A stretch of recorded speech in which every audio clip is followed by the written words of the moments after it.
If you've spent your life wondering why mindset, strategy, and well-being advice seems to work for everyone except you, this podcast was made for your neurodivergent brain. This is Welcome to Self Unmasked, where we have compassionate conversations for neurodivergent minds. Whether you're autistic, have ADHD, identify as ADHD, or you're simply curious about what neurodivergent well-being actually looks like, this is a space built for you. I'm Dr. Hayley Quinn, author, speaker, coach, and a proud late identified ADHDer with a background as a former PhD qualified clinical psychologist. I bring both the clinical depth and the lived experience to every conversation because real understanding has to come from both. Here we talk about the things that matter, including masking, burnout, self-compassion, people-pleasing, and how to build a life that genuinely works for your neurodivergent brain. Grab your favourite cuppa or put on your walking shoes and join me for bite-sized episodes and great guest episodes too. Hit subscribe so you don't miss one. Hi, and welcome back to another episode. In this episode, I'm going to be talking about late diagnosis, or I prefer to say late identification. And I'm particularly going to be speaking about my own, and I'm going to be sharing with you some reflections I did, some journaling from the time I got diagnosed, and I did that for a little while. I'm going to do this in two parts because there is a little bit to cover in those. So I'm going to do part one this week, and then part two will come in a fortnight's time as well. The reason I wanted to do this is I often go back and read these reflections for myself to remind myself what this journey has been like for me. But I was thinking that it could be actually really helpful for you as well. Now, you might be somebody who has known that you're neurodivergent for a long time, or you may recently have been identified, or you might be curious and starting to notice some things about how you operate in the world, the type of people that you tend to get along better with. And you might be curious about whether going for an assessment is something that's going to be worthwhile for you. I hope there's something for all of you in these reflections, and I'm going to share them with you.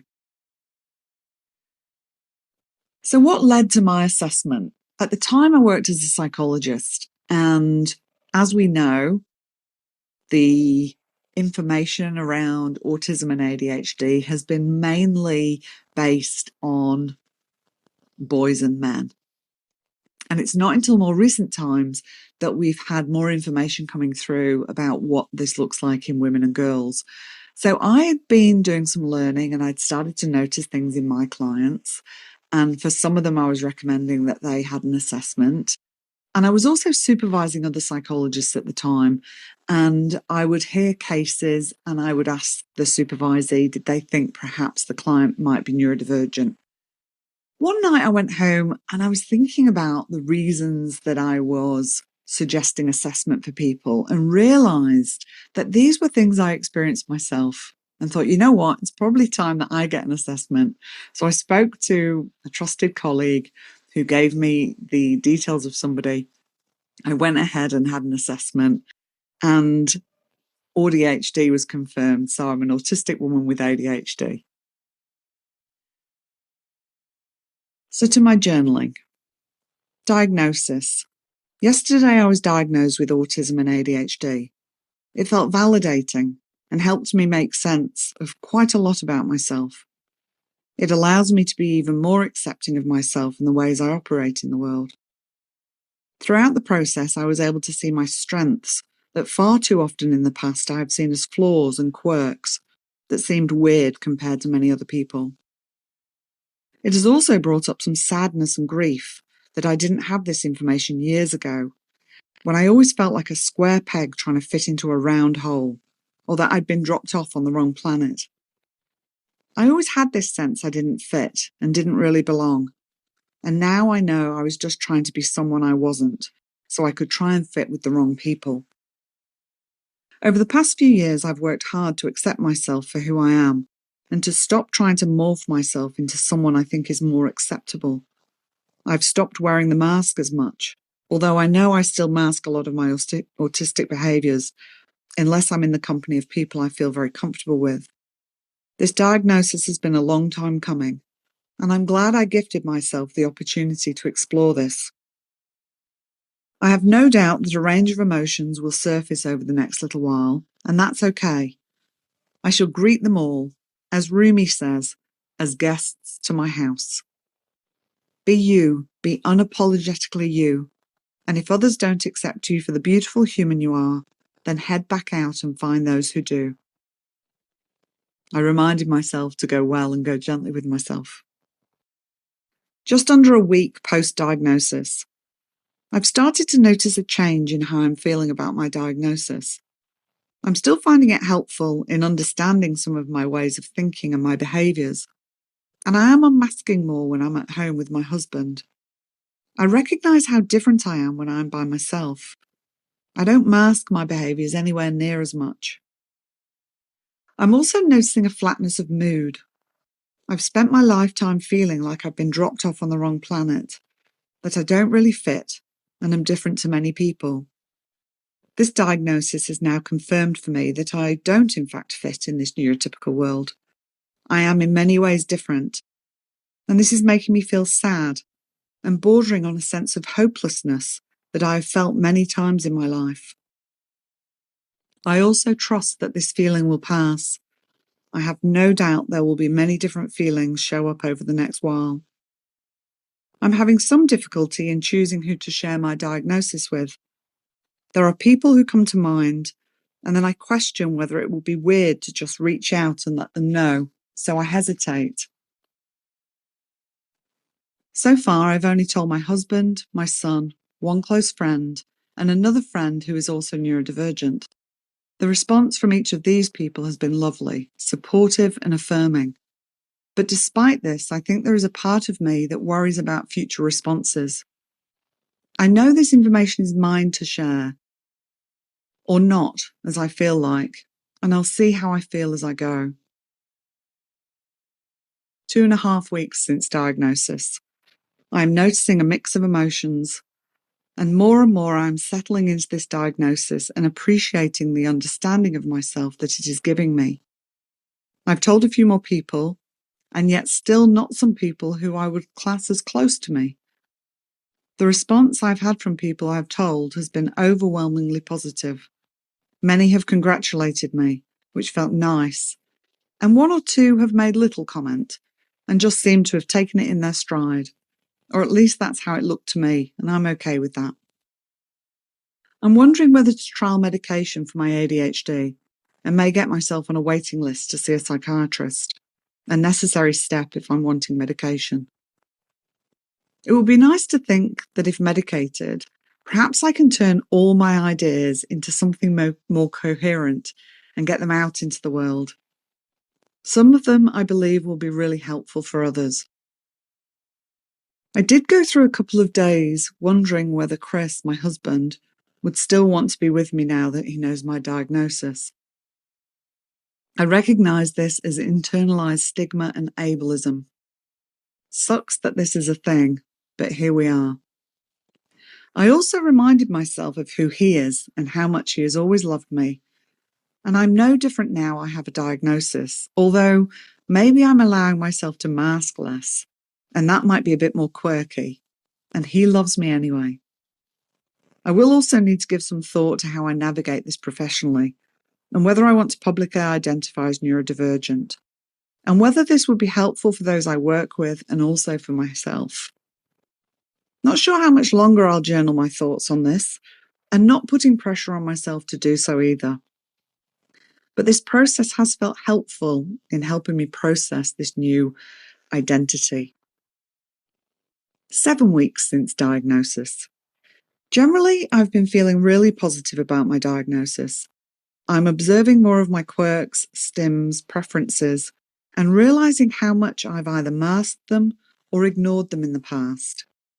I'm still navigating who and when to share my diagnosis with, and absolutely recognise that this is my information to share if and when I want to. Nobody has a right to information I don't want to share. I've been contemplating my podcast and my public image and wondering how long it will be before I decide to share more publicly. One of my strongest values is authenticity, and I'm not sure I'll be able to continue sharing on my podcast and social media platforms without owning my identity fully. Part of why I want to be open about my diagnosis is to be part of the narrative that shows that neurodivergent people come with varying capacities, as do neurotypical people. I want to help bust some stereotypes. One of the greatest assets I have whilst navigating all of this is my self-compassion. I'm really excited to say that the Welcome to Self-Compassion community is now open. This is a monthly gathering online where we come together for 60 to 90 minutes and talk about compassion, of course, but also any of the struggles we're having as human beings and how compassion can help with that. And also just coming together as like-minded humans. I think when we can understand that we're not alone in things, that can make such a big difference.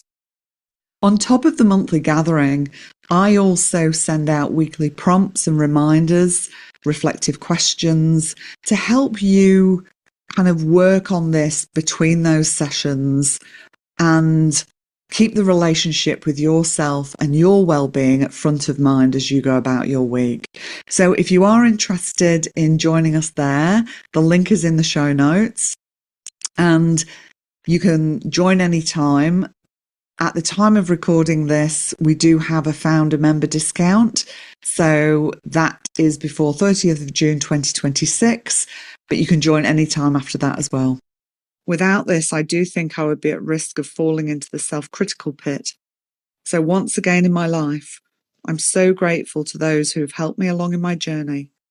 And also, I'm so grateful to my younger self for firstly staying, and then for finding ways to reconnect to myself and really get to know myself, and all the work I have done to find myself in this place of love and self-acceptance. I shall always do my best to remember to go gently with myself, particularly when I forget to do that. 20 weeks since diagnosis. I have been feeling more stressed, and after a therapy session today, I recognise I am in the grief process of diagnosis. It is so similar to when I was diagnosed with chronic illness. I'm fed up of dealing with the microaggressions that I see on social media and experience in my own life from well-meaning but unknowledgeable people.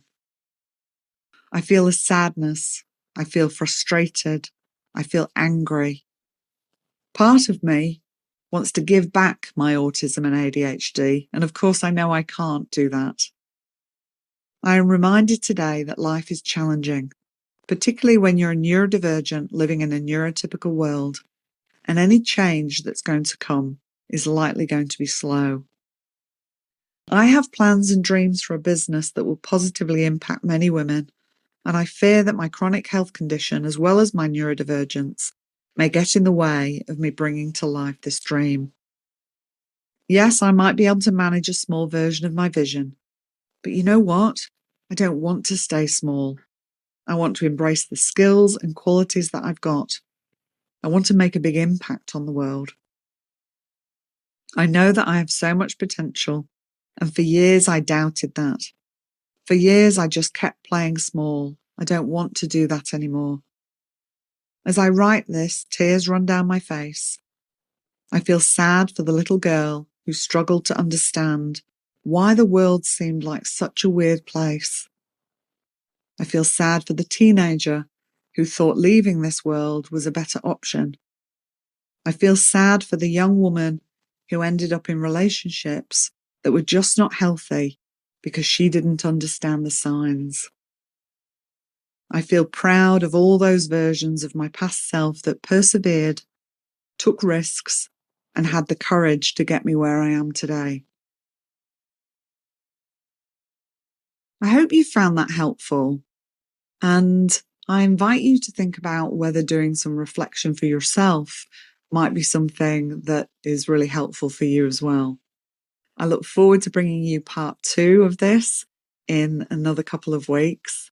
And thank you for joining me. Thank you for being here.